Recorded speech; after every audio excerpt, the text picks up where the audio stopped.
Iniciaremos hoy la primera clase del módulo de políticas económicas, porque por respeto a los que han ingresado temprano, debemos comenzar. Siempre se da un margen, doctor, para que algunos estudiantes puedan ir ingresando, pero tampoco exageramos, ¿no? Entonces, hoy trabajar este módulo será trabajado, como les comenté en el chat, por el doctor Carlos Ibáñez Meir. Con una amplia experiencia en el área económica, PhD en economía, y tiene también una maestría en economía y es licenciado en economía. Por tanto, tenemos una excelencia en nuestra sala, con más de 40 años de experiencia internacional y nacional, también en consultorías internacionales y nacionales. Ha trabajado en diferentes áreas, en el área de investigación, de planificación, preparación de proyectos, evaluación, coordinación y dirección de proyectos de desarrollo en Brasil. Por favor, sus micrófonos. Venezuela, Colombia, El Salvador, Bolivia, y también una amplia experiencia en estos procesos de captación. Denis, si los estudiantes que no puedan controlar sus micrófonos, señores, los voy a sacar de la clase, porque hace mucha interferencia y se complica un poco, ¿no? Entonces, por favor, estén atentos. Continuando con la presentación de nuestro doctor, también vemos cómo ha participado en diferentes seminarios, es miembro de la Sociedad Profesionales de Honor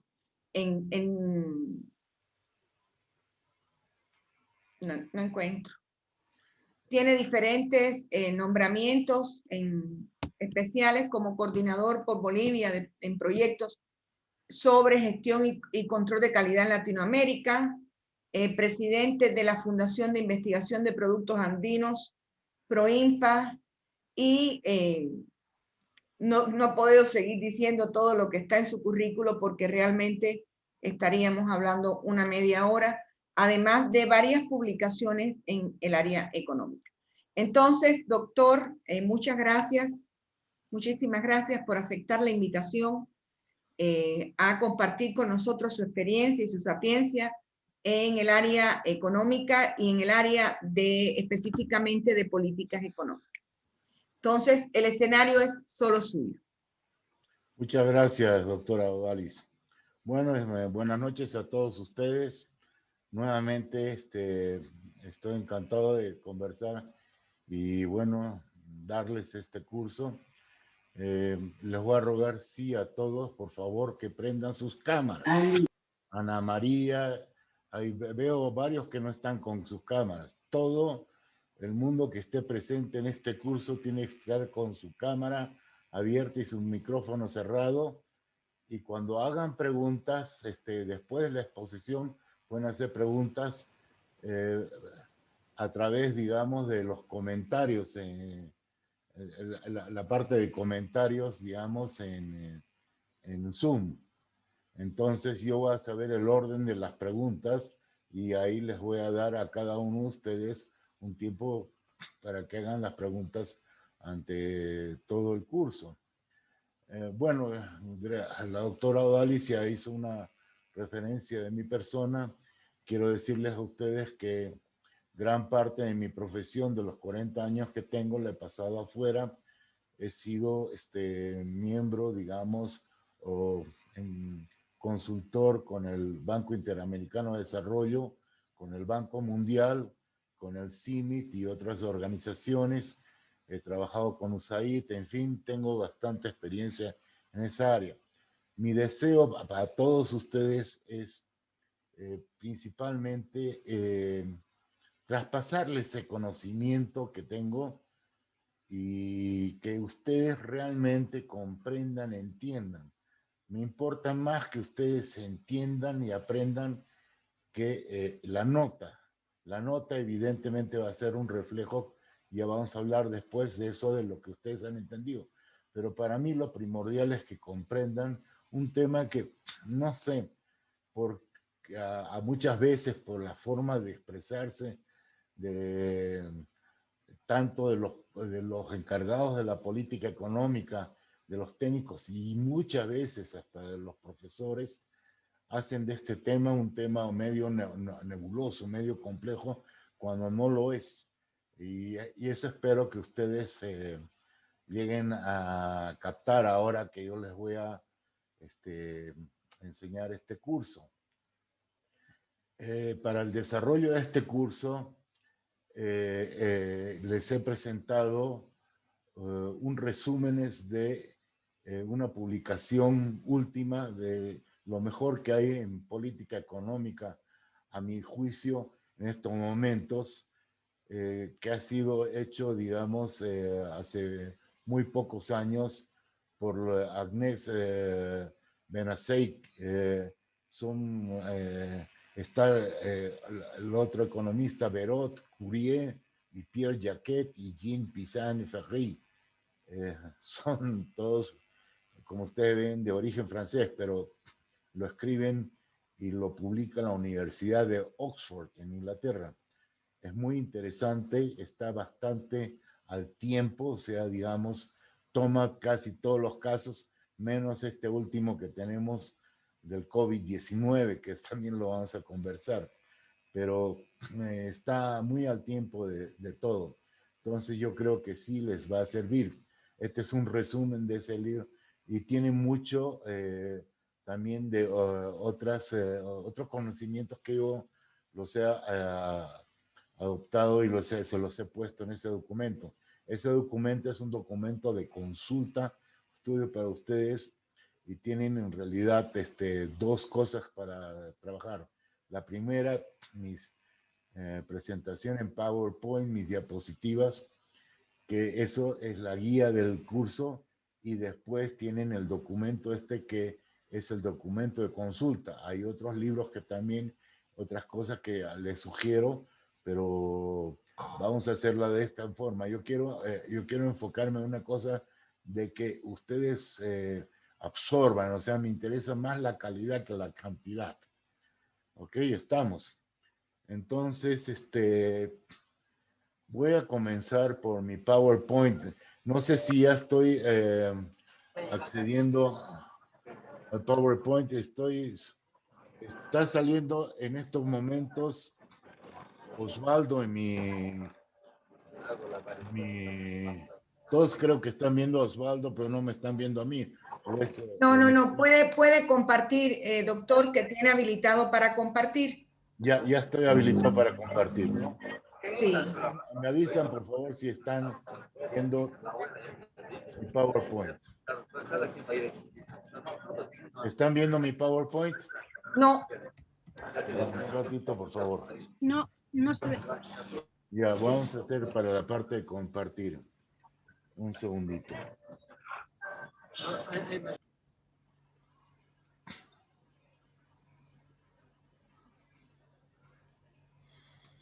Acá.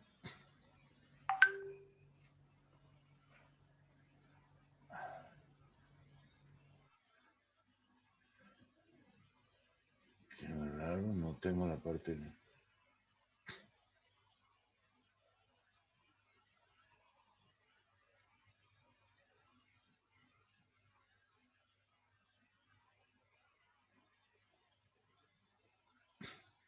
¿Ahora me ven o no? ¿Están viendo el monitor o no?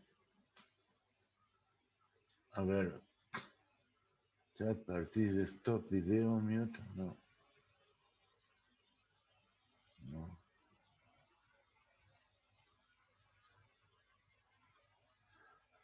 A ver si están en Use Screen Capture. ¿Están compartiendo ahora el video o no? Sí, ahora se ve. ¿Sí? Sí, ahora Muy bien. sí. Ok, perfecto. Entonces, podemos comenzar. Vamos a comenzar por acá. El curso se llama Política Económica o Políticas Económicas. En realidad debería ser Políticas Económicas. ¿Ok? Como les digo, este es un resumen extraído por mi persona sobre estos autores que son europeos, pero han trabajado con la Universidad de Oxford. Bueno, el documento que yo les he entregado para que lean, digamos, el texto que ustedes tienen está dividido en 7 capítulos. Hoy día vamos a ver, esos 7 capítulos los he reducido, como tenemos 4 clases de a 2 horas cada semana, entonces los he dividido en 4 partes. Hoy vamos a trabajar sobre la primera parte y los demás vamos a ir trabajando los otros 4 para poder, digamos, llegar a completar un resumen de lo que dice el texto.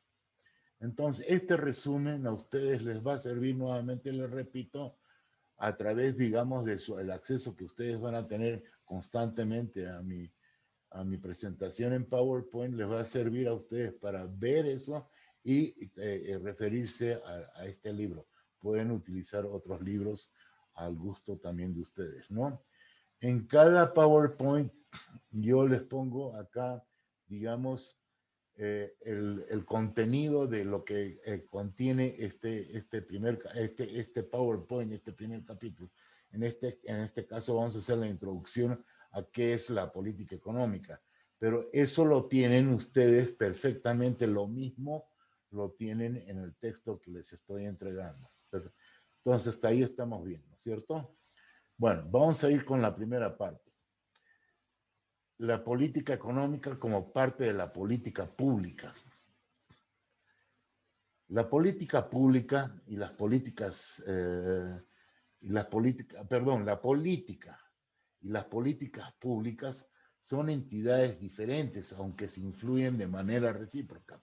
Es decir, todos los temas que hablamos de política, cuando se hablan de temas de política, no solamente se habla de economía, se habla de salud, se habla de educación, se habla hasta de deporte, religión, en fin, de una serie de cosas.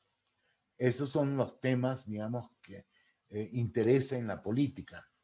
Y las políticas públicas, como vamos a ver ahora, se entrelazan con la política y, digamos, el hecho, digamos, de que la política pública en realidad trata de vincular a soluciones específicas. Es decir, de la política, de los temas políticos en general, entramos a las políticas públicas. Es que cuando terminó el discurso de los políticos en sus foros, en sus manifestaciones, ya cuando tienen que les toca a ellos gobernar, les toca a ellos ejecutar, entonces tienen que proponer ya políticas de orden público y ya empezar a solucionar problemas específicos. Entonces, esa sería la política pública. Ese es el entorno. Y la política económica vendría a ser una extensión de la política pública en el tema, digamos, económico. Como la política de salud está en el tema de salud, es una extensión de la política pública en salud.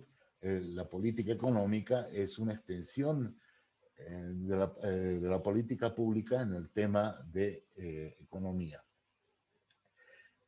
Esto nuevamente es para que ustedes tengan el diagrama. Acá en esta parte es, digamos, en las discusiones políticas de los distintos partidos, de las distintas orientaciones que tienen. Ellos hablan de varios temas que tienen que ver con todo el quehacer de la vida nacional.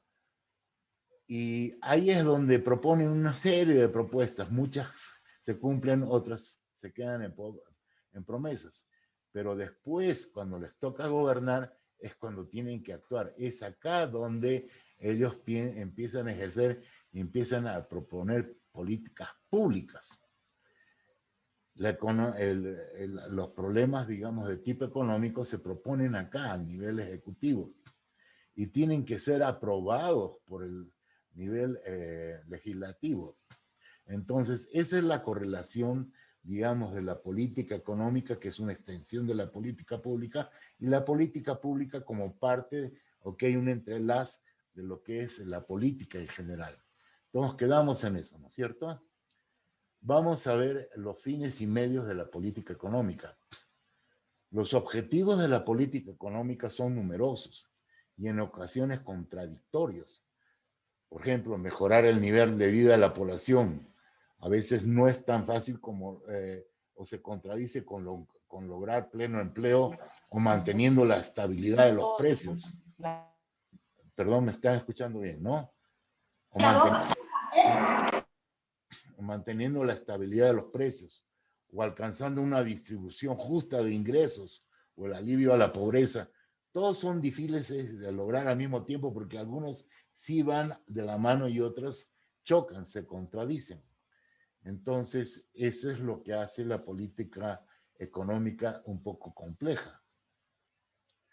En general, las políticas macroeconómicas o económicas en general persiguen los siguientes objetivos. Quiero decir que antes quiero hacer una explicación de la parte macroeconómica. No todas las políticas económicas son macros. Hay muchas políticas y muy importantes que son microeconómicas. Pero en general, o sea, viendo el tema general de lo que queremos ver en la economía en su conjunto, lo que se persigue generalmente es el tema del pleno empleo, la estabilidad de precios, el crecimiento económico, que es lo que busca un país, el equilibrio de la balanza de pagos y la estabilidad del tipo de cambio, porque un país, pues, no es una isla, tiene toda una relación a nivel mundial y la estabilidad del tipo de cambio es el nexo, digamos, como nosotros hacemos nuestras comercializaciones internacionales. Y después también persigue objetivos sociales. Vamos a ver cada uno de ellos de qué se trata. El pleno empleo. El desempeño de cualquier gobierno se juzga en términos de los objetivos de lograr pleno empleo y la estabilidad de precios. Ese es uno de los objetivos más clásicos en todas partes y en todos los gobiernos del mundo. Ok, conseguir que la gente tenga acceso al trabajo y que haya una estabilidad de precios. O sea, tratar de conservar el poder adquisitivo de las personas. En otras palabras, los gobiernos modernos apuntan a reducir tanto el desempleo como las tasas de inflación. El desempleo se refiere a la inactividad involuntaria de principalmente la fuerza de trabajo y otros recursos productivos. Cuando hablamos de desempleo, no solamente hablamos del desempleo laboral, sino también hablamos, digamos, de la capacidad ociosa del capital invertido. Por ejemplo, en estos momentos, por la pandemia y todo eso, gran parte de nuestra economía no está trabajando al 100%. Muchas empresas, fábricas, en general, todo lo que veamos en general, están trabajando a media máquina porque no hay la demanda específica para todo eso. Entonces, el desempleo cuando se trata del trabajo está estrechamente relacionado con la producción agregada de la economía. Cuando hablamos de la producción agregada de la economía, estamos hablando del Producto Interno Bruto. Y cuanto mayor es la tasa de desempleo, mayor es la divergencia entre el Producto Interno Bruto y el Producto Potencial. Es decir, si antes estábamos trabajando a full, a plena máquina, estábamos en todo nuestro potencial, viene una pandemia como la que tenemos y estamos trabajando a media máquina. Entonces, el desempleo crece. Y al decrecer el desempleo, tanto laboral como de capital, ustedes pueden comprender pues que no estamos en nuestro potencial, sino hay una brecha. Y eso lo vamos a ver más tarde, de qué se trata esa brecha. Pero esos son los ciclos que que se ven en la vida, en la economía de los países. Entonces, uno de los objetivos de la política macroeconómica es garantizar el pleno empleo. Pues es lógico. El pleno empleo, cuando me refiero a pleno empleo, vamos a hablar de tasas de empleo aceptables. O sea, va a haber siempre algo de desempleo, pero tasas de desempleo aceptables. Keynes, para mí uno de los mejores economistas en la historia que hemos tenido, y fue del siglo antepasado, ¿ok? Dijo, el pleno empleo puede ser deseable, pero imposible de lograr, y es verdad. El pleno empleo, por lo tanto, no significa que nadie esté desempleado.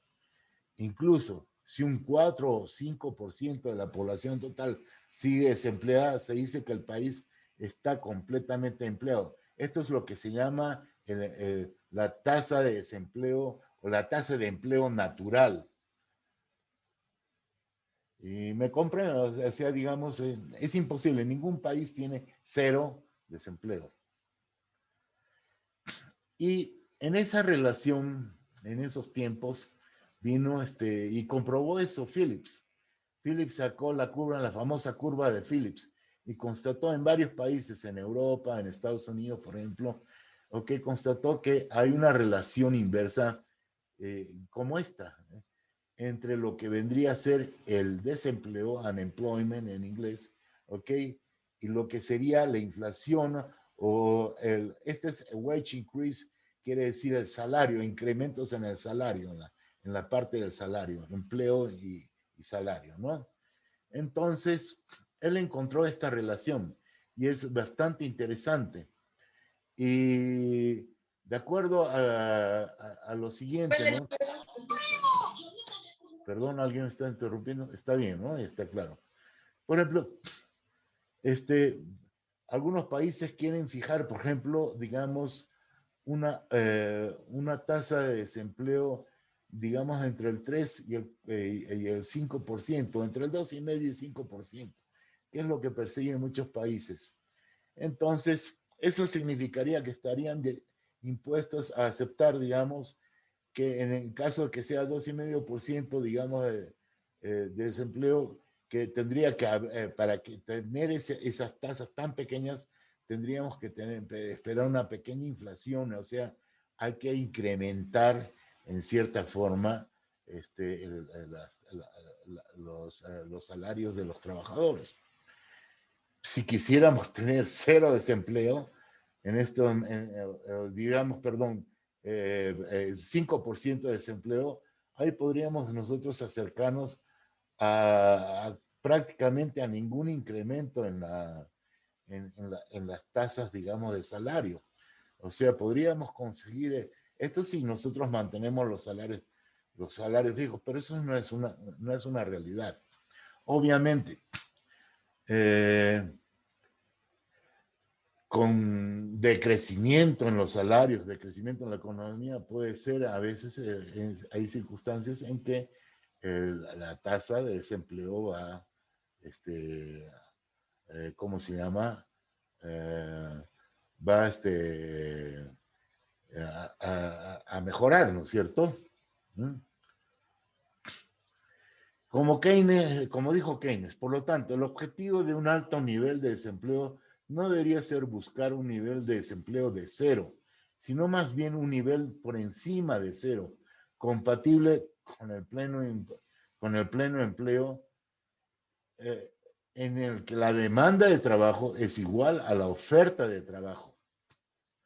Este nivel se llama la tasa natural de desempleo. O sea, la tasa natural de desempleo es cuando tanto la oferta como la demanda entran en equilibrio. ¿Está claro? Vamos a hablar ahora de la estabilidad de precios. ¿Qué se trata de la estabilidad de precios? Por estabilidad de precios no debemos referirnos a un nivel de precios invariable a lo largo del tiempo. De eso no se trata.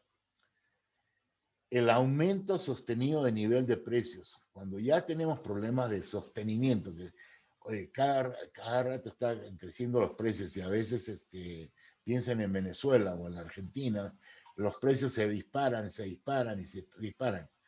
O la caída de nivel de precios, por ejemplo, en el Japón, que pasó en el Japón, que tuvieron una deflación en vez de una inflación, que también les trajo muchos problemas, producen efectos desestabilizadores en la economía.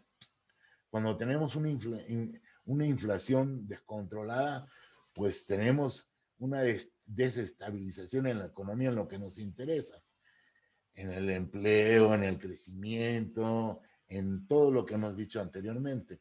Igual le pasó al Japón, cuando tienes una deflación, la economía del Japón empezó a decrecer, pues no había incentivos, y fue, digamos, cuando el Japón perdió muchos mercados y competencia, por ejemplo, con su competidor próximo, que eran los países asiáticos, los países que se llamaban los Tiger Economies, ¿no? Las economías tigres. Por ejemplo, hemos tenido ahí Indonesia, Tailandia, obviamente Singapur, Corea del Sur y ahora obviamente el gigante China, ¿no? En otras palabras, con la estabilidad de precios nos referimos a las fluctuaciones de precios dentro de un límite de banda de precios razonable. Si hay un límite de banda, una banda de precios razonable, entonces podemos controlar esos objetivos de los que hablábamos anteriormente. Cuando se tiran para arriba tenemos hiperinflación, o se tiran muy para abajo, salen de esa banda, como en el caso de Japón, creamos serios problemas. Este objetivo evita no solo las fluctuaciones económicas, sino que también ayuda a lograr un crecimiento constante de una economía, que es lo que se busca, un crecimiento constante de la economía que vaya conforme con qué, con el crecimiento también de la población. Nuestras poblaciones en cada uno de nuestros países crecen, digamos, con la cantidad, digamos, de nuevos nacimientos, nuevas generaciones y también las migraciones que tenemos. Ahora, vamos a hablar del crecimiento económico. ¿Qué es el crecimiento económico? El crecimiento económico es una economía en una economía de mercado nunca es estable. Estas economías experimentan altibajos en su desempeño, o sea, ciclos. Los economistas denominan a tales altibajos en el desempeño económico como un ciclo económico. A corto plazo, estas fluctuaciones pueden mostrar depresiones o prosperidad, auge. Y esos los ciclos económicos en todos los países los vamos a ver y en el mundo, en su economía en general. Ahora estamos viviendo un ciclo, esto es ya cuando los ciclos, por ejemplo, de los grandes auges o de las grandes depresiones ya son fuertes, entonces se llaman crisis. Ya pasan de ser un simple ciclo a una crisis.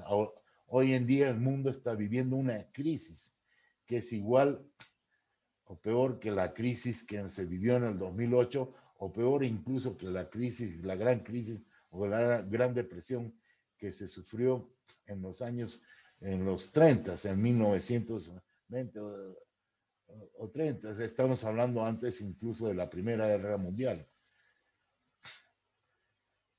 O perdón, después de la Primera Guerra Mundial. Un país busca lograr un mayor crecimiento económico durante un periodo prolongado para que el nivel de vida o calidad de vida de las personas y de las generaciones presentes y futuras mejore. Eso entendemos. Hay tres fuentes principales del crecimiento económico. Ustedes que han pasado también microeconomía y que saben, digamos, tienen esa idea, ¿se acuerdan de qué dependía la función de producción? Dependía de la mano de obra, del capital y de la tecnología. Igual, en términos generales, ¿ok? El crecimiento económico, o sea, el PIB va a crecer, ¿ok? Dependiendo del crecimiento de la fuerza laboral. Crece la fuerza laboral, va a crecer la economía. Por eso muchos países que se encuentran, por ejemplo, con deficiencia de fuerza de trabajo, piden, o sea, en estos momentos importan mano de obra, o sea, abren sus fronteras para que venga a trabajar. Eso les está pasando, por ejemplo, a los Medio Oriente, países como Qatar, por ejemplo, o sea, todo lo que sería, digamos, los países de los países de la península árabe, o sea, ¿cómo se llama? United Arab Countries, ¿no?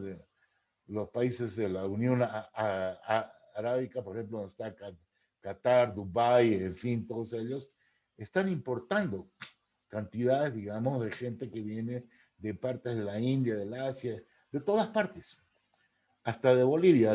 Muchos pilotos que ustedes conocen que antes trabajaban en el OT, ahora están trabajando en esas áreas. Otra cosa que es importante es la nueva formación de capital. Sin inversión y capital, sin eso es muy difícil crecer. Entonces, la capital o la formación de capital, cuando hablamos de capital, no solamente es dinero, sino maquinarias, inversiones fuertísimas, hace que un país crezca, pero enormemente. Y la calidad de la inversión ya está en el progreso tecnológico. No solamente de la maquinaria, sino el progreso tecnológico de la fuerza laboral. Es aumentar la productividad.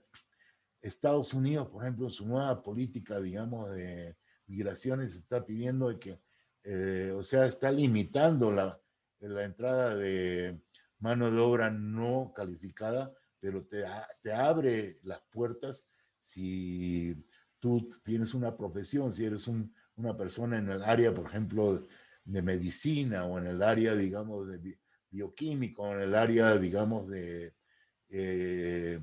computación o, en fin, en muchas áreas donde ellos tienen, eres bienvenido. Y así hacen muchos países. Esas son las razones por qué hacen eso, porque contribuye al crecimiento económico de esos países. Sin embargo, la promoción de un mayor crecimiento económico a menudo se ve obstaculizada por las fluctuaciones a corto plazo de los ciclos económicos. ¿Verdad? Cuando tenemos problemas económicos, cuando hay crisis o cuando hay crecimiento todo el mundo va a pedir que vengan a trabajar. En las crisis, por ejemplo, ahora nadie va a querer y va a cerrar sus fronteras. Y todos los países empiezan a cerrar sus fronteras. ¿Por qué? Porque más bien hay capital o mano de obra ociosa en el propio país.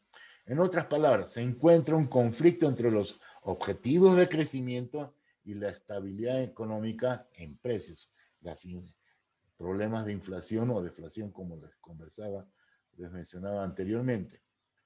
Ante este conflicto se dice que la política macroeconómica debe promover el crecimiento económico con una estabilidad de precios razonables.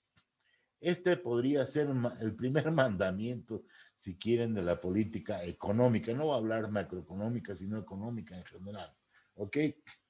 Es promover el crecimiento económico con una estabilidad de precios razonables. O sea, permitirle a la población que mantenga su poder adquisitivo, su nivel de ingresos que les permita vivir. Este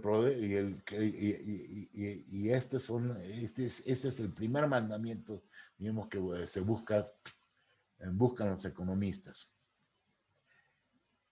Ahora vamos a hablar de qué se trata el equilibrio de la balanza de pagos y la estabilidad de tipo de cambio.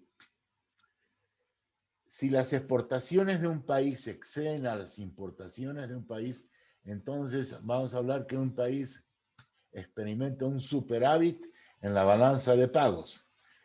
Es en la balanza comercial. Y esta superávit permite acumulación de reservas como oro y divisas. Por mayores exportaciones nos van a entrar oro y divisas. Generalmente nos entran divisas y muchas veces los países, ¿qué hacen? Cuando el mundo, por ejemplo, está en una economía incierta, como en el caso de la caída del 2007, que cayeron los mercados financieros en Estados Unidos, entonces la forma de los países de defenderse ante esa posible depreciación de la divisa, en este caso el dólar o el mismo euro, entonces lo que compraban eran reservas de oro, o sea, cambiaban esa divisa por reserva de oro para defenderse de esos altos y bajos. Entonces, mantienen sus reservas internas, lo que se llama RIN, las reservas internas netas, ¿ok? Tanto en oro como divisas, no solamente oro, sino también plata, ¿no? Cuando el país pierde reservas, experimenta un déficit en la balanza de pagos. Es decir, cuando las importaciones superan a las exportaciones. ¿Por qué? Porque necesitamos esas divisas nuevamente, utilizarlas para poder comprar de afuera. Entonces, más que acumular, estamos gastando más de lo que recibimos. Esa es la balanza, el equilibrio de la balanza de pagos que nos interesa como país, como una entidad en conjunto. Eso es lo que le interesa a Bolivia frente, por ejemplo, al comercio internacional con todos sus parceros comerciales. El agotamiento de las reservas refleja el desempeño poco saludable de una economía y por lo tanto crea varios problemas. Cuando nuestras reservas empiezan a caer, ¿qué es lo que ha pasado? Y eso vamos a conversar ahora con más, van a ver con más detalle. En ese momento ponemos en peligro nosotros nuestra capacidad de comercializar afuera. En otras palabras, ponemos en peligro la tasa de cambio. Tenemos que devaluar, pero a veces las devaluaciones cuando son pequeñas pueden ser interesantes porque pueden apuntar a generar, digamos, a mejorar las exportaciones.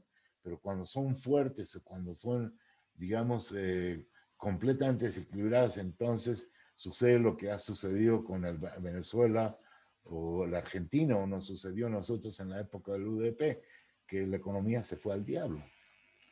Hubo un gran desempleo, no hubo crecimiento, hubo decrecimiento, hubo pobreza, en otras palabras.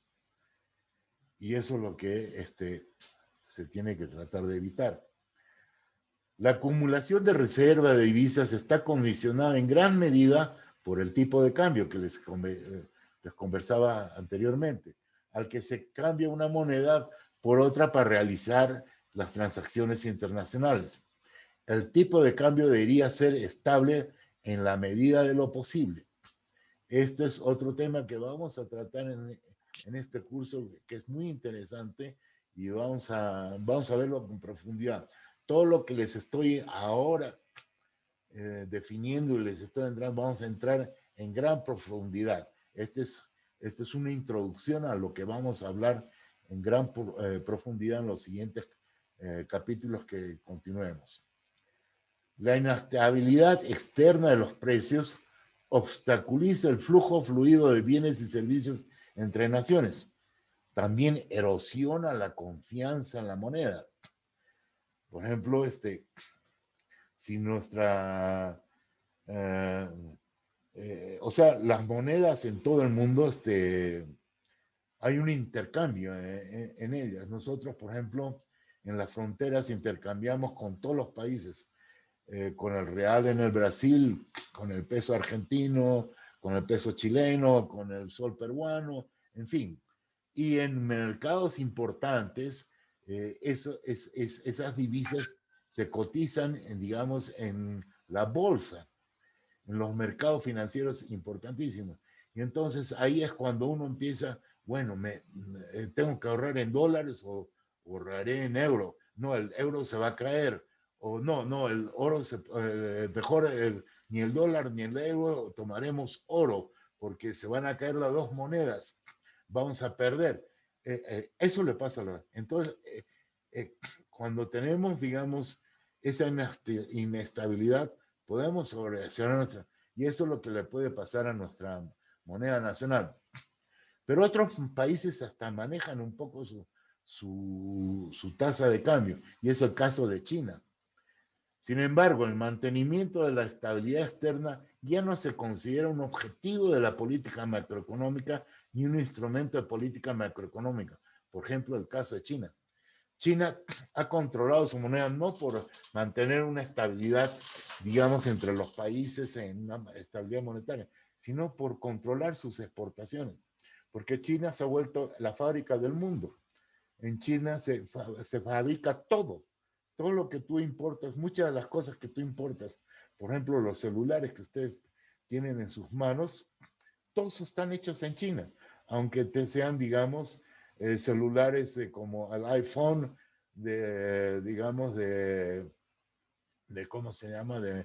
De Apple o otros celulares como los celulares que pudiéramos tener europeos o los celulares así. La mayoría se producen en la China. Hasta los carros, vehículos, muchos de los vehículos, componentes de los vehículos y de grandes empresas, como por ejemplo les puedo decir la BMW o empresas como les puedo decir no solamente Ford y General Motors, sino los mismos carros japoneses, en estos momentos tienen muchos componentes y partes y hasta motores hechos en la China. ¿Y por qué? Porque la China tiene digamos, está manejando una política muy interesante que hace súper competitivo el invertir y producir en la China versus producir en los otros países. Hasta nos ha quitado mercado a los propios latinoamericanos. Interesante. Es por eso que cuán importante es el tema del tipo de cambio. Y por último, ¿qué objetivos sociales se persiguen? La política macroeconómica también se utiliza para lograr algunos fines sociales o bienestar social. La distribución del ingreso debe ser, por ejemplo, queremos que la distribución del ingreso sea más justa y equitativa. En Latinoamérica nos distinguimos casi todos los países. Yo que he trabajado en 9 distintos países en el mundo y sobre todo en el área americana, les puedo decir, Latinoamérica es una de las zonas más injustas, o sea, hay una desigualdad de ingresos tremenda.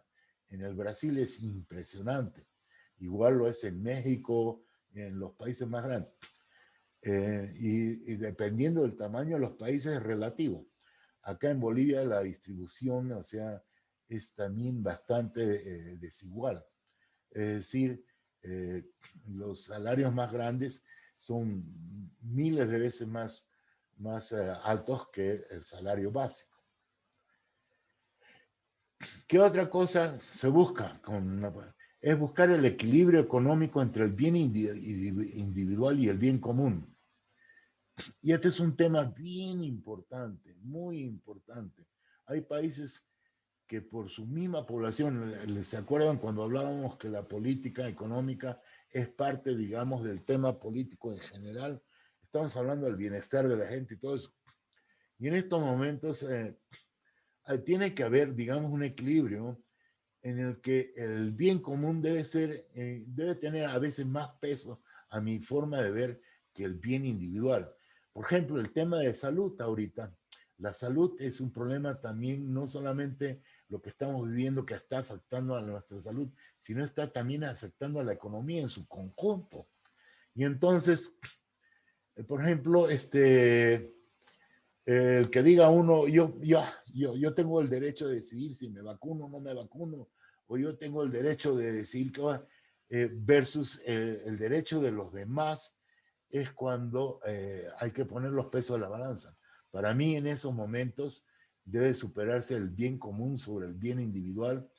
Y bueno, por ejemplo, en el caso del COVID, por ejemplo, todo el mundo se debería vacunar.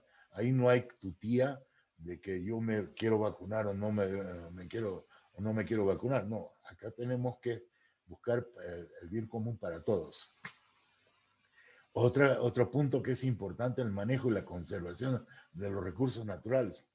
Nuestros recursos naturales, por ejemplo, en el caso de la minería, ha sido explotada hasta ese es un clúster tan importante que ya después les voy a conversar, que lo han dejado por los suelos. Y el clúster ahorita del gas también está muy mal llevado.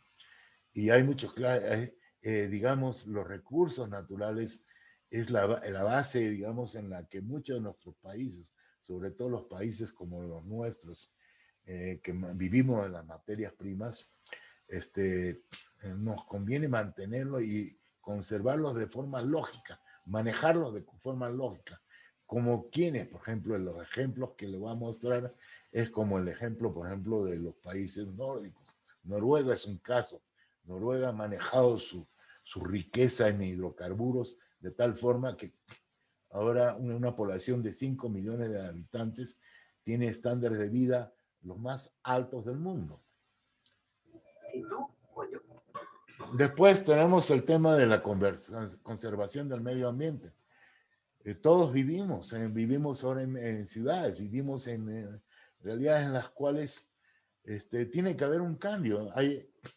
Es decir, el gobierno, el país tiene que intervenir, digamos, de alguna forma, poniendo, ¿qué se llama? Límites, imponiendo impuestos, taxes, digamos, haciendo leyes, en fin, todo eso para que se corrijan esas externalidades que se causan en la economía. Queremos también tener sistemas de pensión justas y sostenibles, y eso es una cosa que deberíamos, porque algún día a todos les va a llegar, y nos llega como a mí me ha llegado, digamos que, bueno, nos tenemos que retirar, y bueno, y uno busca tener una pensión que te permita vivir honestamente, honradamente, y que te recompenses los sacrificios que has hecho en tu vida. Y el otro tema, educación y salud, es básico. Para mí la educación y salud, desde mi punto de vista, es un derecho. No es no es un privilegio, sino es un derecho. Pero no todos los países lo toman así. En Estados Unidos, por ejemplo, la educación y salud no es un derecho, no es un derecho, viene a ser en ciertas partes un privilegio. Sí es un derecho en el sistema básico, o sea, en la educación escolar, pero es un privilegio, por ejemplo, para aquellos que quieren estudiar en la universidad, igual en el sistema de salud, que es contrariamente a lo que hace Canadá, por ejemplo, o lo que hace Europa, o lo que hace, por ejemplo, ¿cómo se llaman los países nórdicos? Donde la educación y salud no es un privilegio, es un derecho. En Bolivia pues, y en los países, digamos, como los nuestros y en toda Latinoamérica, no nos podemos dar ese lujo porque eso cuesta. Y evidentemente no podríamos decir que está en nuestra constitución como si fuera un derecho, pero en la realidad vendría a ser un cierto privilegio. Hay muchas dificultades en eso. Y el otro es los modelos de bienestar con los países nórdicos. Yo hablo mucho de los países nórdicos porque para mí en el tema económico son los que deberíamos seguir. Mucho se habla del capitalismo, del socialismo y de tanta vaina, y la verdad que de la milanesa es lo siguiente, ¿ok? Que de ambos modelos se pueden aprender y siempre existe el equilibrio. Hay muchas cosas del capitalismo que se las deben tomar y otras descartar, y hay muchas cosas del socialismo que se las deben tomar y otras descartar. Y eso es los países nórdicos lo que han hecho. Es lo que se llama, para mí son países pragmáticos. Son capitalistas en su forma de hacer dinero, de producir dinero, y son socialistas en su forma de repartir el dinero, repartir la riqueza. Eso es una cosa que vamos a hablar más tarde con respecto a eso. Ahora, la política económica como una sucesión de compensaciones. Vamos a considerar un gobierno que tenga un objetivo de n variables económicas diferentes En este caso vamos a pensar, piensa en Está un bien. país que está interesado, por ejemplo, en disminuir el desempleo, que tenga una tasa de inflación controlable, o sea, que esté dentro de esos márgenes que hablábamos, y que tenga una cuenta corriente, o sea, un equilibrio en su balanza, pero, o sea, aceptable. En este caso tenemos tres objetivos. Y supongamos que este país solamente, vamos a suponer que este país quiere una tasa de desempleo, que la tasa de desempleo sea al 5%, su inflación llega al 2% y su cuenta corriente que esté equilibrada, como decía. Ahora, las preferencias del gobierno pueden resumirse en una función de pérdida. ¿Qué quiere decir esto? Que depende de la diferencia entre cada variable objetivo y su valor deseado. ¿Podrá conseguir este país todas estas cosas? Es difícil, porque muchas de estos objetivos a veces sí tienen una correlación positiva y a veces tienen una correlación negativa. Por ejemplo, el desempleo, o sea, y con la inflación. O sea, si no tenemos una cierta inflación, entonces no va a activar, digamos, la economía para que más gente produzca, porque ya los precios están mejores. Pero eso puede crear mayor desempleo o que nuestras cuentas estén equilibradas. A veces vamos a tener que gastar más de lo que nos recibimos y bueno, pues eh, digamos, los objetivos que queremos tienen a veces valores, digamos, que se contradicen. Ahora vamos a suponer que el gobierno tiene dos instrumentos, P instrumentos, o sea, una de políticas independientes, ¿ok? Que puede manejar directamente, por ejemplo, el saldo fiscal, o sea, lo que nos podemos como gobierno, el saldo fiscal, o sea, el déficit fiscal. Podemos manejar nuestro déficit, superávit o déficit, podemos gastar. Vamos a manejar eso. Y por otro lado, podemos manejar la tasa de interés en el sector financiero. Pues la tasa de interés me permite a la gente ahorrar o sacar dinero, invertir y producir. Entonces, tengo esos dos instrumentos para seguir estas tres objetivos que nos hemos establecido como país. Entonces, la política económica consiste en establecer las P variables, okay, los instrumentos que vamos a trabajar, de manera que minimice la función de pérdida. O sea, una función que pudiéramos tener una pérdida en los distintos objetivos que queremos conseguir. O en otras palabras, también tratar de optimizar lo máximo de bienestar que pudiéramos en función a las restricciones que tenemos. Esa es otra forma de decirlo. Esa es la forma de expresar, es la forma de entender. Muchas veces los economistas confundimos a la gente, a la población, porque no hablamos claro. O sea, lo uno equivale a lo otro.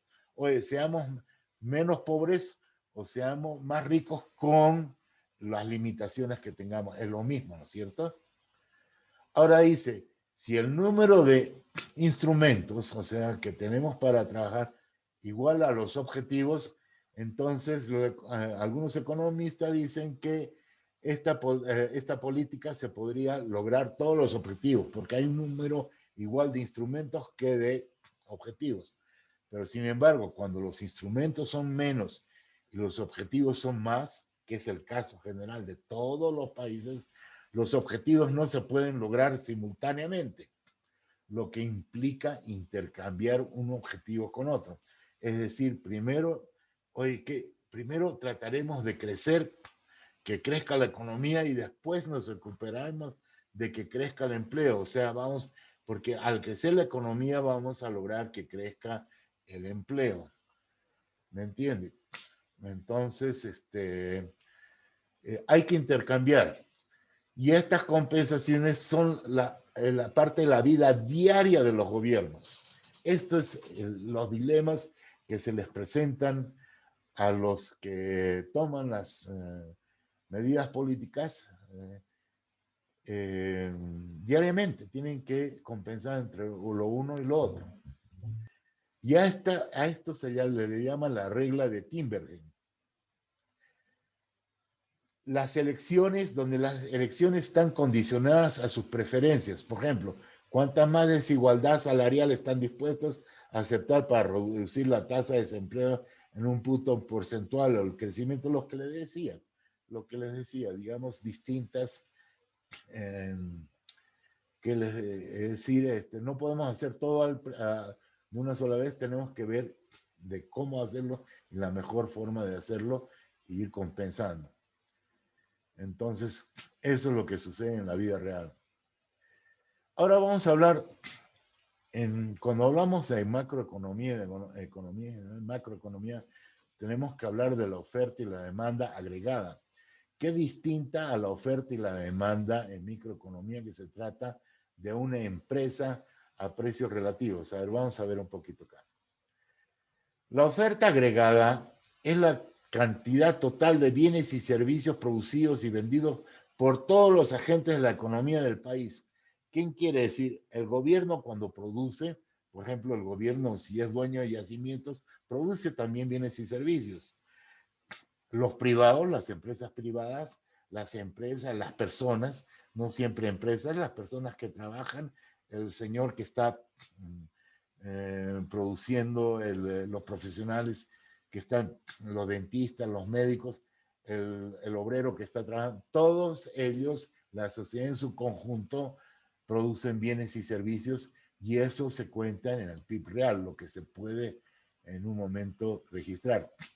Ese es uno de los indicadores importantísimos que todo gobierno lo lleva y le da agencias eh, dedicadas a llevar este control, esta contabilidad.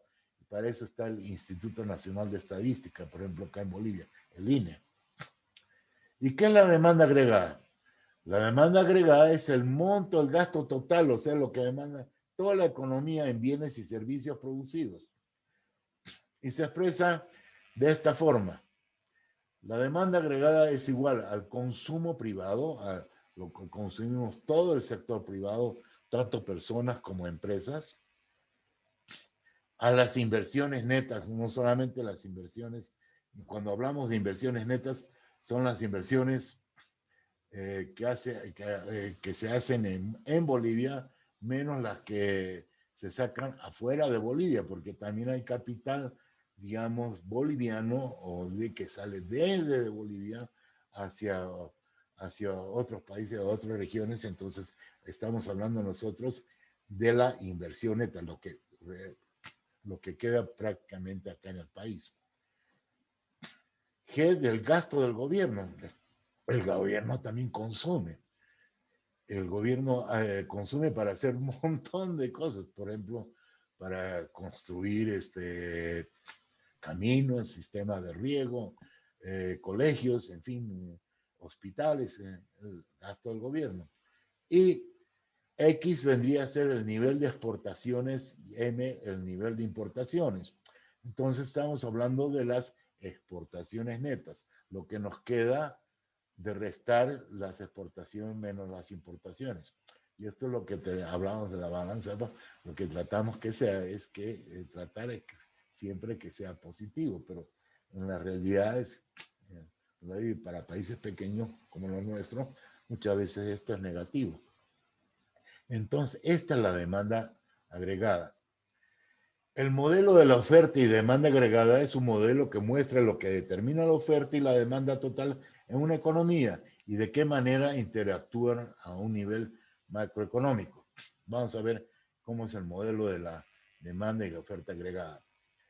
Como en microeconomía teníamos las empresas, o sea, la producción dependía de los precios. Y los precios eran los precios, digamos, se llaman los precios relativos.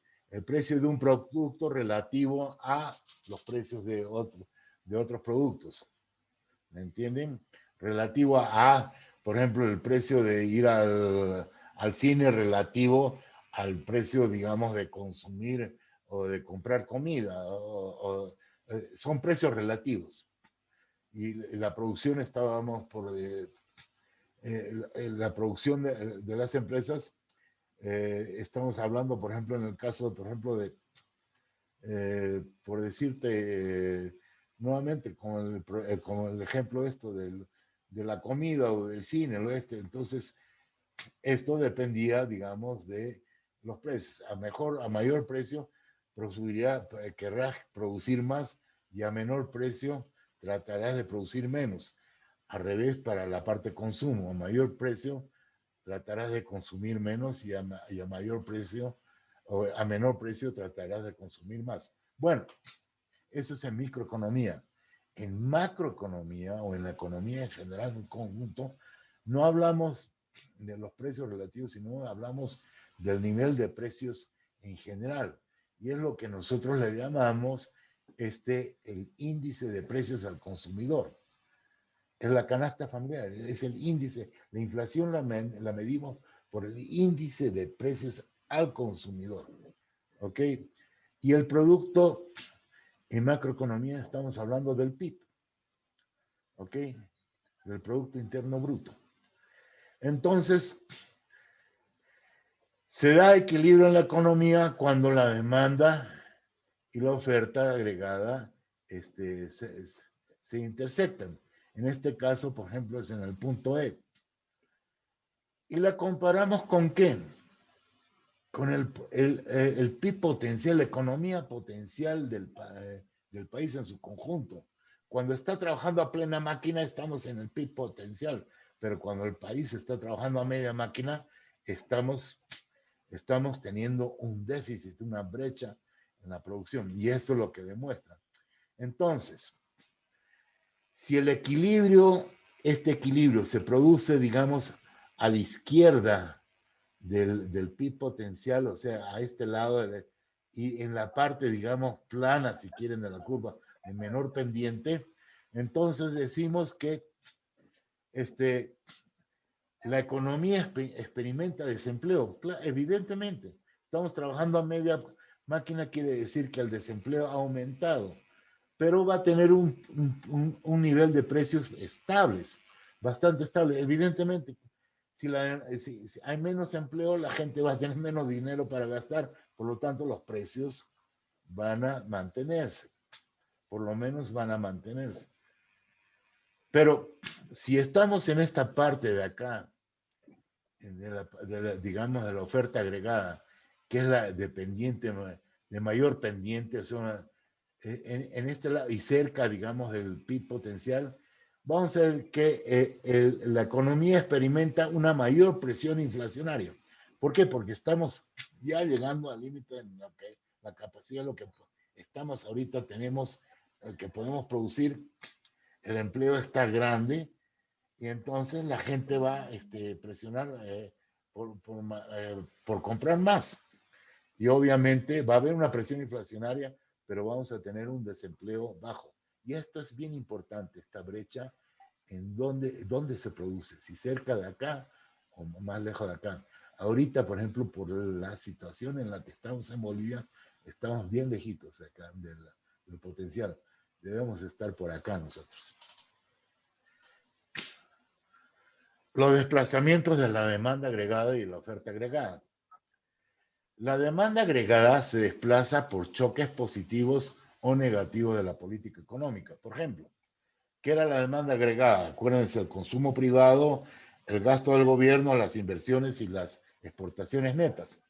Si el consumo privado aumenta, por ejemplo, por una baja del tipo de interés, los impuestos, la gente tiene más plata, o pues se puede prestar al banco para consumir y prestarse para, por ejemplo, comprarse una casa, un departamento, un auto, lo que sea, el consumo aumenta, entonces eso va a hacer que la demanda que teníamos nosotros se desplace. No estamos hablando del precio, sino estamos hablando de la demanda en general. Toda la curva de la demanda agregada se desplazaría a la derecha, ¿no es cierto? Si la inversión la inversión aumenta, por ejemplo, por una baja del tipo de interés o los impuestos, entonces también esa demanda agregada se va a desplazar a la derecha. Obviamente, pues sucedería lo contrario, se desplazaría a la izquierda si en vez de crecer disminuirían, no tanto el consumo con la inversión. Lo mismo con el gasto fiscal, ¿no es cierto? Para estimular la demanda agregada.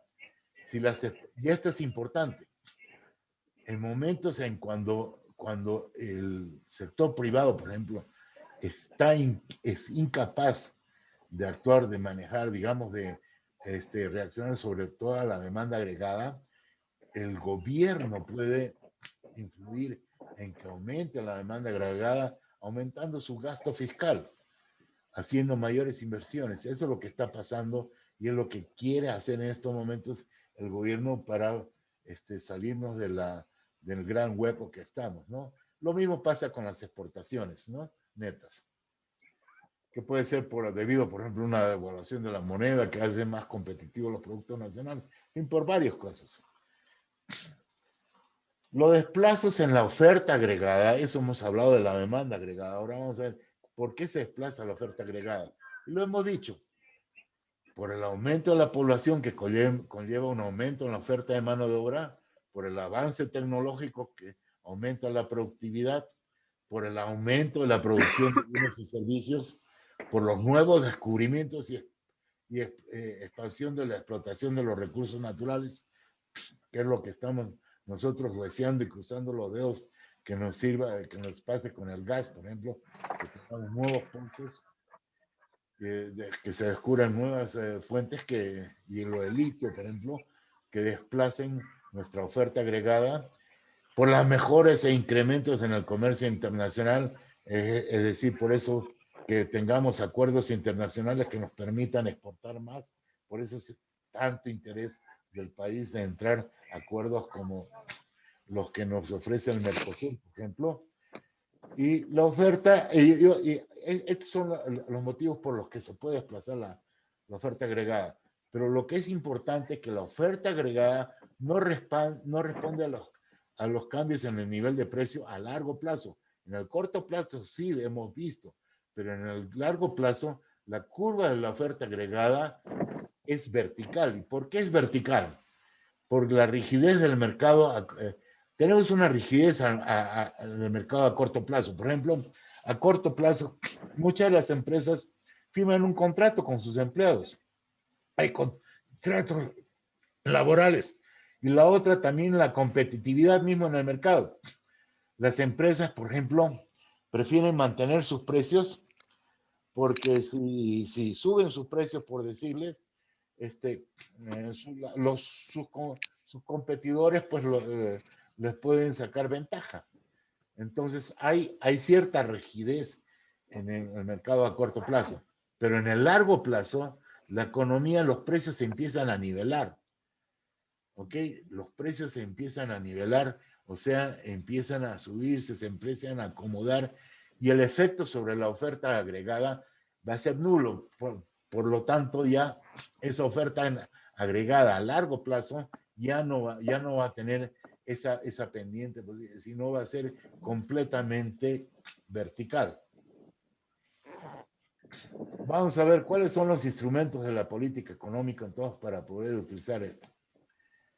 Los tradicionales instrumentos de la política económica, o sea, los instrumentos macroeconómicos, serían la política monetaria, que está muy enlazada o está muy relacionada con la fijación de los tipos de intereses oficiales. Vamos a ver, entrar en más detalles sobre esto.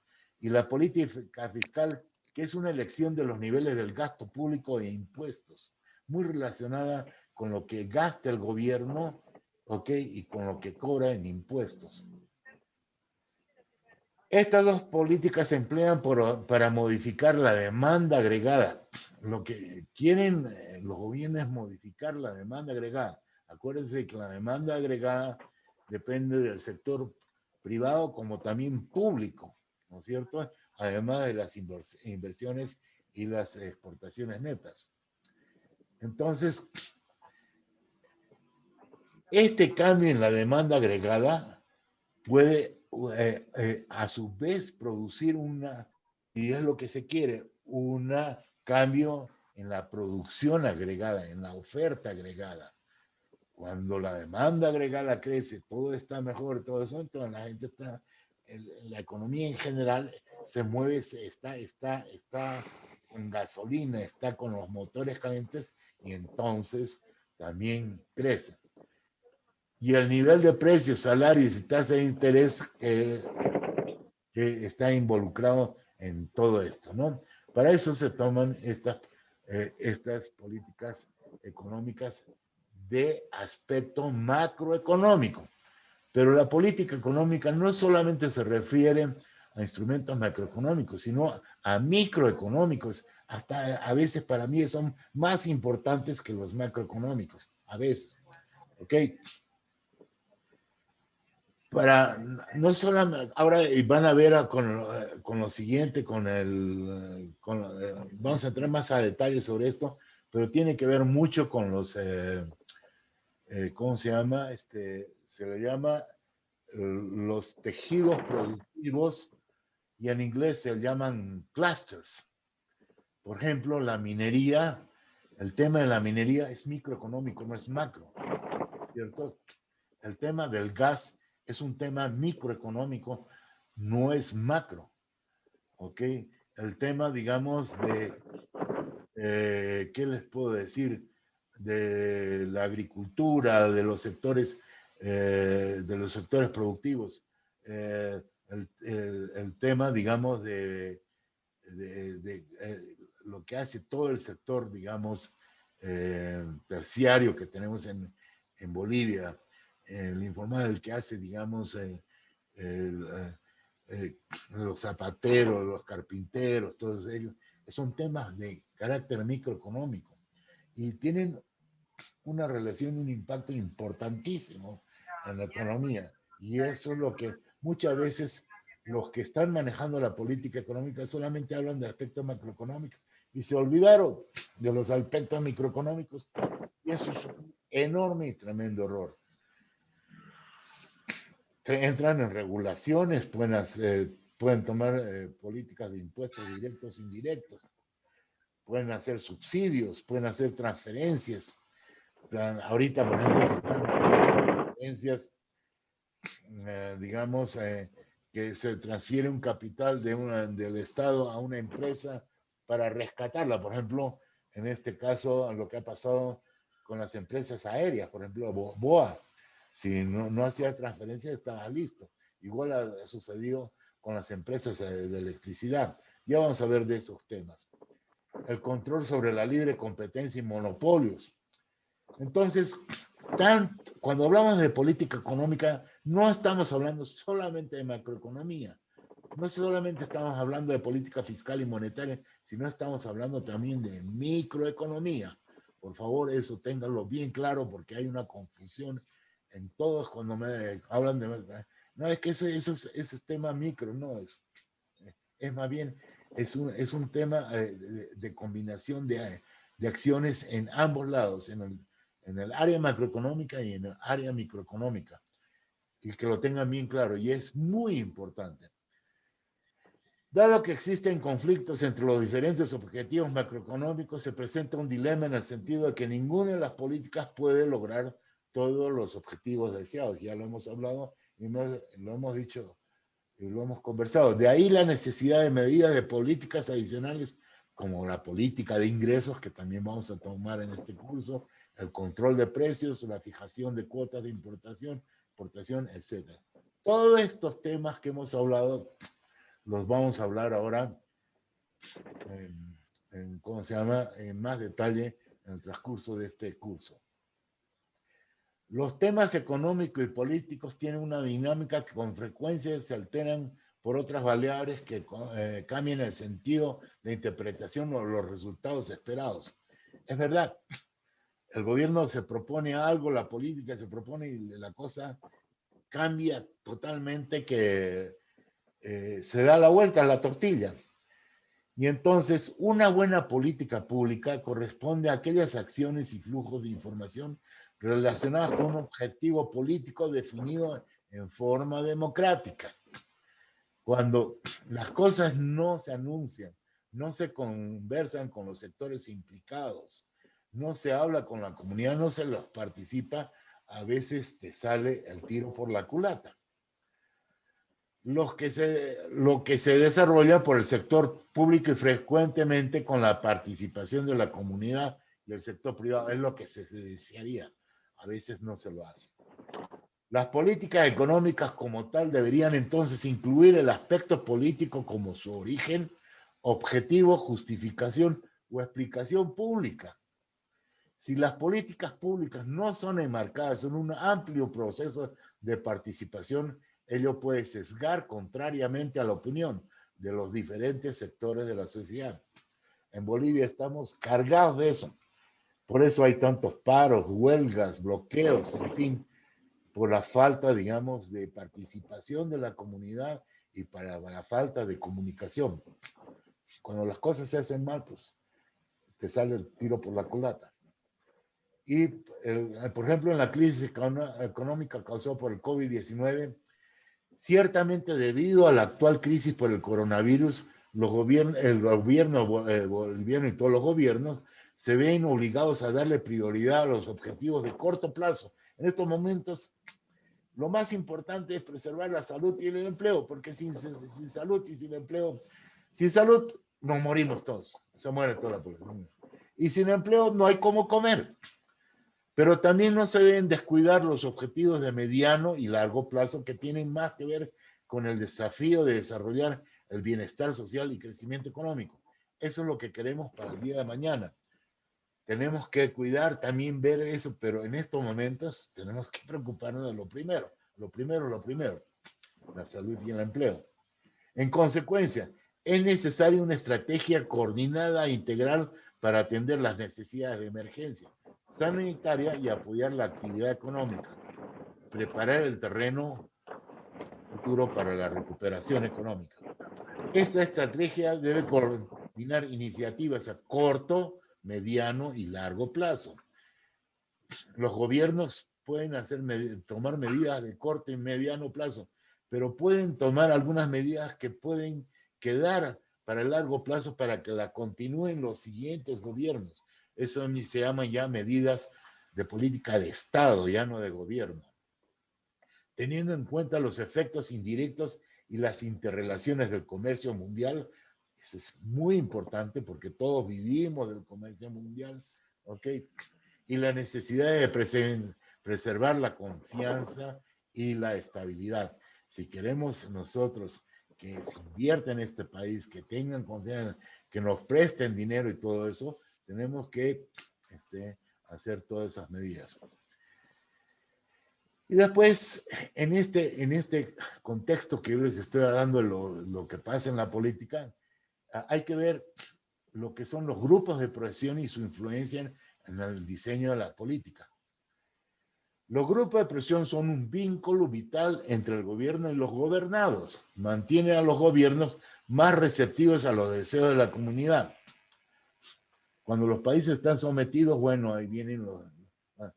Pero realmente cuando los gobiernos empiezan a escuchar a su pueblo, empiezan a escuchar a la gente, entonces se ven forzados a cambiar el rumbo. Lo que decimos vulgarmente en Bolivia, darle una vuelta al timonel o al timón. Los grupos de presión generalmente promueven oportunidades de participación política para la ciudadanía. Se llama participación ciudadana directa en la democracia. Yo he escrito sobre este tema, es interesantísimo, pero no es un tema que lo vamos a tocar en este curso. Pero eso es lo que trabajan sobre todo democracias como las europeas y sobre todo, nuevamente, les comento, los países nórdicos. Es increíble eso. Les aconsejo que lean un poco sobre él, pero es bárbaro. Los holandeses también lo hacen y ahora algunos países europeos están siguiendo, digamos, es una participación ciudadana directa en la democracia sin necesidad de afiliarse a un partido político. Hola, pasa, pues. Pasa, por favor, sin interrupciones. Después el otro es el cabildeo al gobierno. En Estados Unidos ese cabildeo, digamos, es hasta por ley. Son, digamos, sectores de interés, sectores de la economía. Por ejemplo, los empresarios privados, o por ejemplo, el sector minero, cooperativistas, o el sector transporte.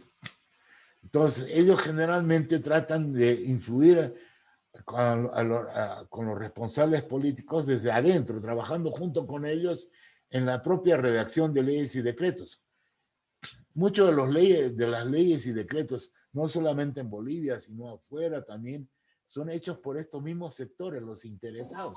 Son los que redactan, les hacen el trabajo al sector, digamos, al parlamento, a los que están llamados, o al gobierno, o al mismo gobierno que están llamados para redactar la ley, y se los escriben ellos a su gusto, ya otra vez es actuando como consultores, te toman como, o dando conferencias y haciendo reuniones públicas, o cabildeo reuniones privadas con acciones de favoritismo y prebendalismo. Siempre buscan, o sea, digamos, esa es parte de la política, esa es parte del quehacer de la vida cotidiana de nuestro país y de todos los países. Hay otros que se llaman los grupos de causa o grupos de defensa de intereses públicos, como por ejemplo la conservación de los recursos naturales, la defensa, por ejemplo, al medio ambiente. En fin, ellos también saben, trabajan de otra forma. Hay que distinguir, todas estas son las formas como todos interactúan. Entonces, ahora les voy a hablar cómo vamos a organizar el curso. Entonces, esto ha sido una introducción a lo que vamos a ver en detalle ahora. De todo lo que hemos hablado ahora, vamos a verlo en detalle. Y ustedes quiero que el día de mañana, cuando salgan de este curso, salgan con una noción bastante clara, bastante aceptable de qué se trata la política económica y qué es lo que se debería hacer cuando se habla de política monetaria, cuando se habla de política fiscal, cuando se habla de impuestos, cuando se habla de aranceles, cuando se habla de crecimiento, desempleo, en fin, o cuando se habla también de acciones de carácter microeconómico. O sea, que tengan una buena idea y un buen bagaje. Entiendo que muchos de ustedes vienen del sector público. Bueno, primero, vamos a tener dos parciales. Los exámenes de evaluación se van a tomar dos parciales con 30% de puntaje cada uno, que hacen un 60%, y un final con 40% de puntaje. Cada test será sobre la realidad boliviana en base a la teoría de cada capítulo. Ustedes ya tienen el texto. Ese texto, yo, como les he dicho, el curso lo divido en cuatro partes, pero completo todos los capítulos del texto. Yo quiero que ustedes, de la teoría que están aprendiendo, lo que están aprendiendo, lo empiecen a investigar en la realidad, estudiando la realidad boliviana.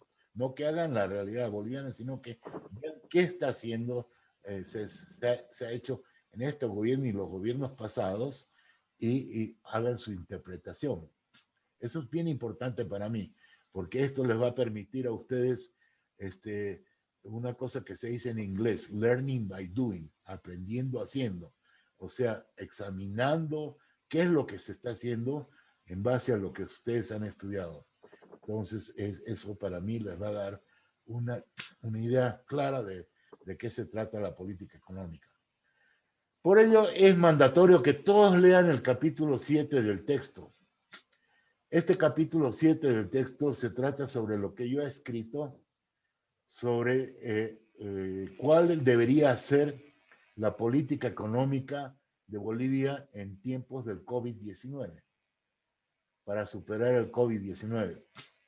¿Por qué quiero esto? Porque les va a dar el bagaje para poder aprobar sus parciales y su final de qué es lo que quiero. Se van a dar cuenta de qué es lo que quiero. ¿Ok? ¿Qué es lo que espero de ustedes? Y para ustedes es importantísimo.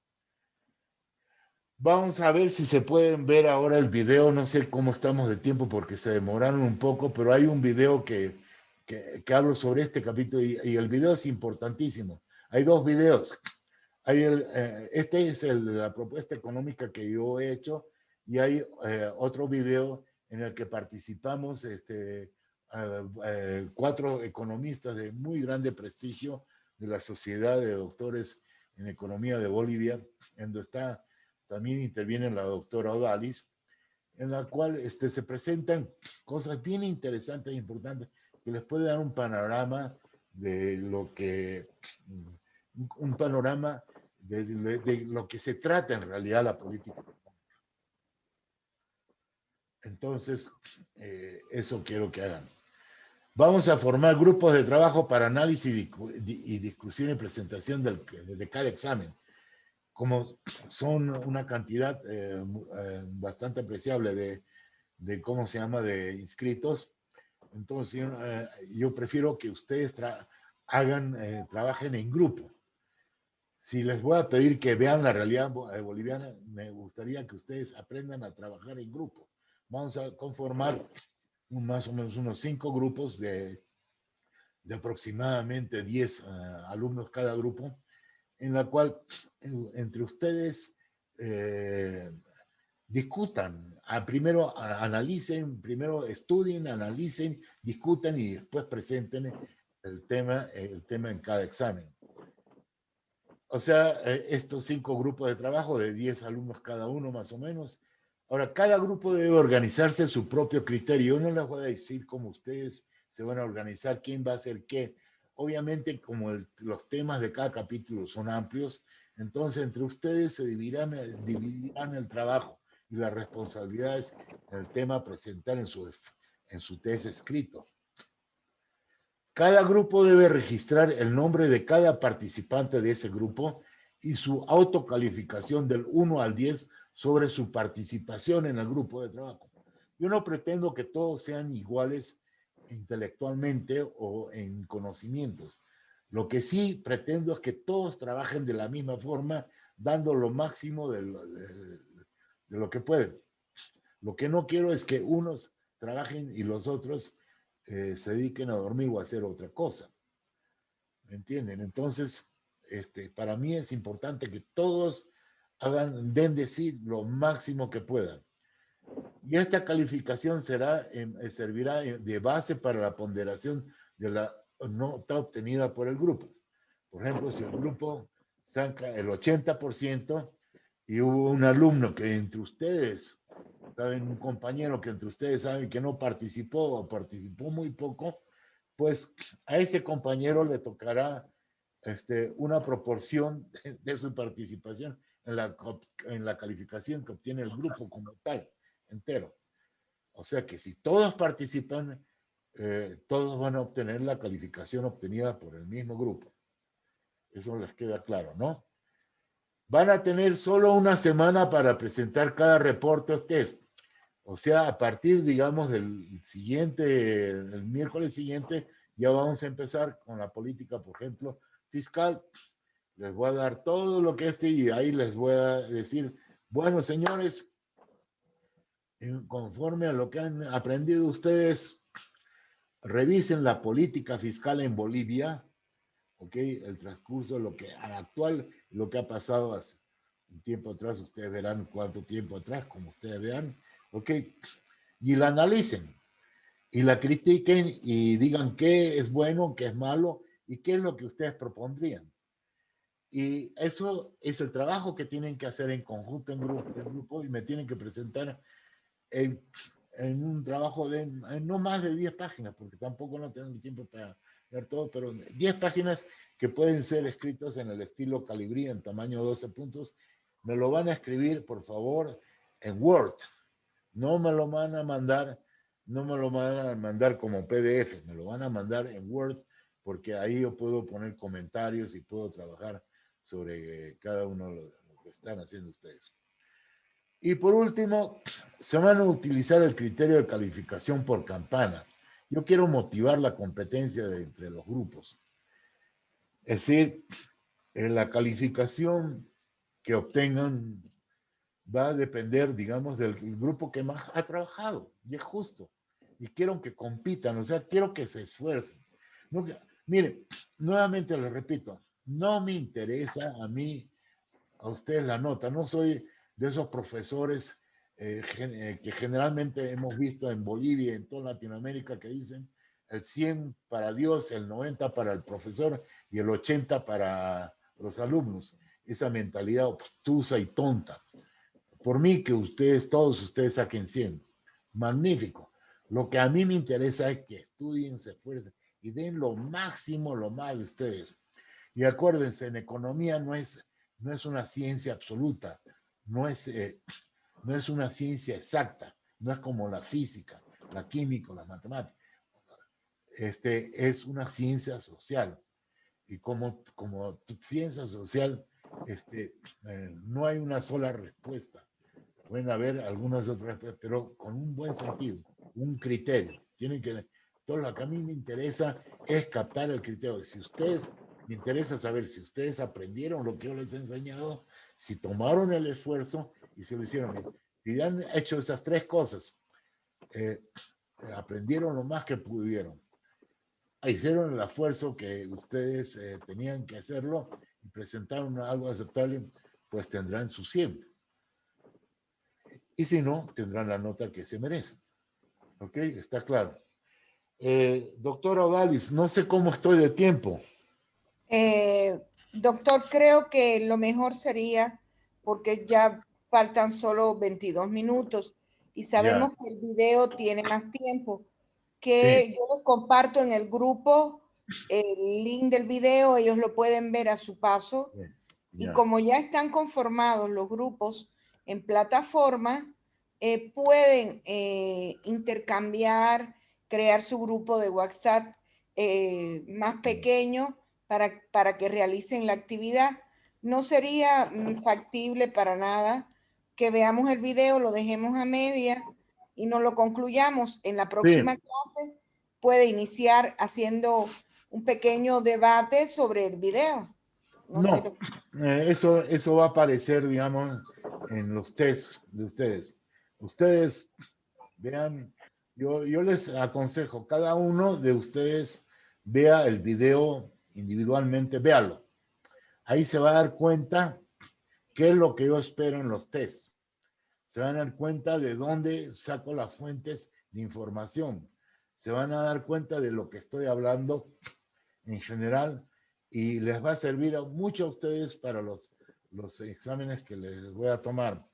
El resumen de ese video está en el capítulo 7 del texto, que también les puede ayudar, porque no van a estar viendo el video todo el rato sino el resumen del video está en el capítulo 7 del texto. Entonces, vean el video primero y después ya tienen el resumen en el capítulo 7.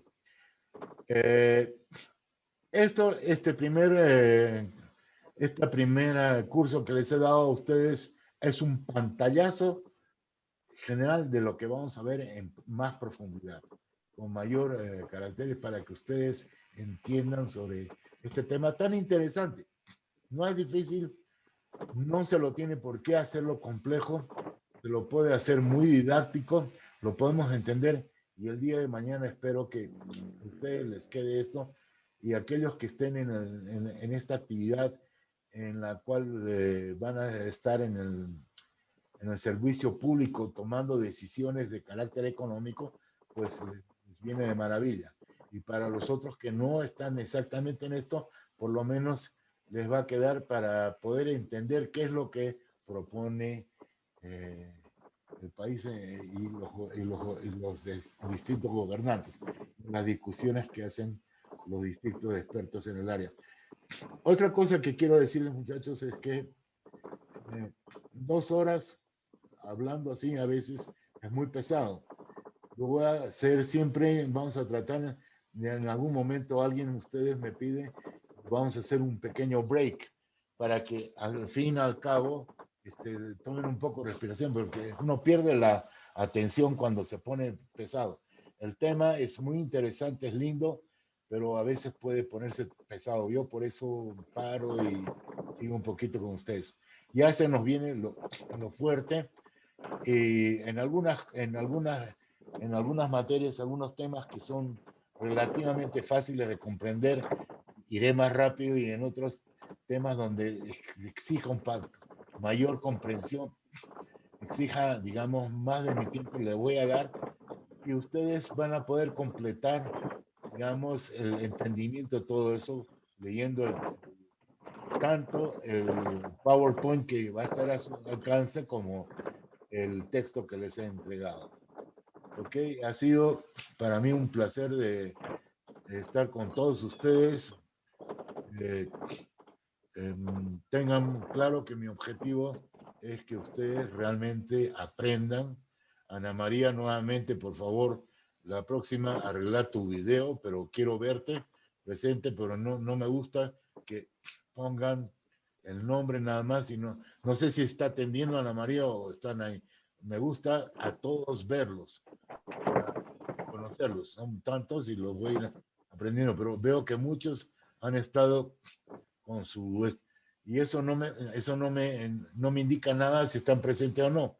Yo puedo poner mi nombre y me voy a jugar fútbol o a hacer alguna otra cosa. No, yo quiero verlos a ustedes. O sea que, por favor, nunca más aparezcan en este curso sin su video. ¿Ok? Bueno, les agradezco a todos. ¿Algunas preguntas? Estoy dispuesto a las preguntas.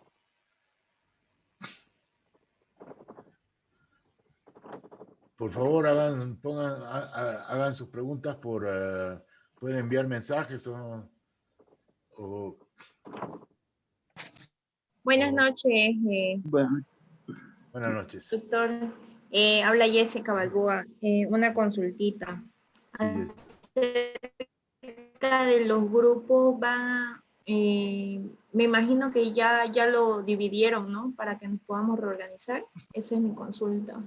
sí, la doctora Odalis, que ella tiene la lista, digamos, de todos. Le puedo ustedes. decir, Sí, si me permite, doctor, sí, cómo no. ¿qué pasa? Continúe. Que ellos tenían equipos de trabajo del módulo anterior de dirección y planeación estratégica, pero, y por eso veo que en el grupo ya compartieron unirse al grupo de al grupo 6. Sin embargo, en este, y teniendo en cuenta, no me di cuenta, y valga la redundancia, de que realmente trabajaron muy bien en el módulo anterior. Entonces voy a volverlos a organizar en plataforma con los mismos grupos que tenían en el módulo anterior. Por tanto, les pediría a los participantes que me envíen el listado de sus grupos para que no tengan que crear otro grupo. Y así volvemos a organizarlos de nuevo para la realización de la actividad. Perfecto. El tema de organización de ustedes se lo dejo a ustedes y a la doctora Odalis. Yo, la verdad, no puedo agruparlos porque primero recién los estoy conociendo, no desconozco cómo han estado trabajando anteriormente. Eso mejor, ustedes lo van a hacer 1000 veces mejor que lo que yo podría hacerlo, en otras palabras. Gracias por la confianza, doctor, y también que ellos se merecen continuar trabajando en sus equipos y realmente el módulo anterior fue muy provechoso, ¿no? Perfecto. No hay ningún problema. ¿Alguna otra pregunta más?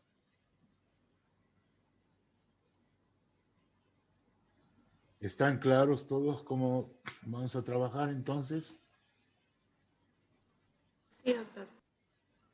Bueno, nuevamente muchas gracias.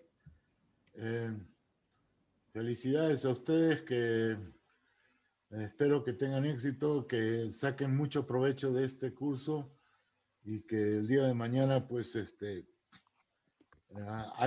me hagan sentir de que por lo menos he logrado algo, que es el transmitir conocimiento, que para mí es más importante que cualquier cosa.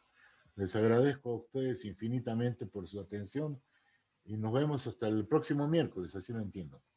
Muchas gracias, doctor, y muchas gracias a todos, colegas, por estar atentos a la clase. Nos vemos, como dice el doctor, en la próxima clase, el miércoles que viene, y a realizar las actividades que corresponden.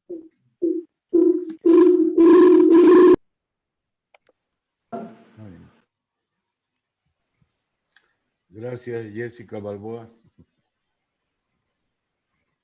Saludos. Hasta Bueno, luego. Gracias. Hasta luego. Hasta luego. Hasta luego, doctor. Buenas noches. Buenas noches. Hasta luego. Gracias, muchas gracias, doctor. Hasta luego, doctor. Hasta luego, doctor. Hasta luego. Doctor, hasta luego. Hasta luego. Mucho gusto en hablar con todos ustedes. Hasta luego, doctor. Hasta luego. Encantado.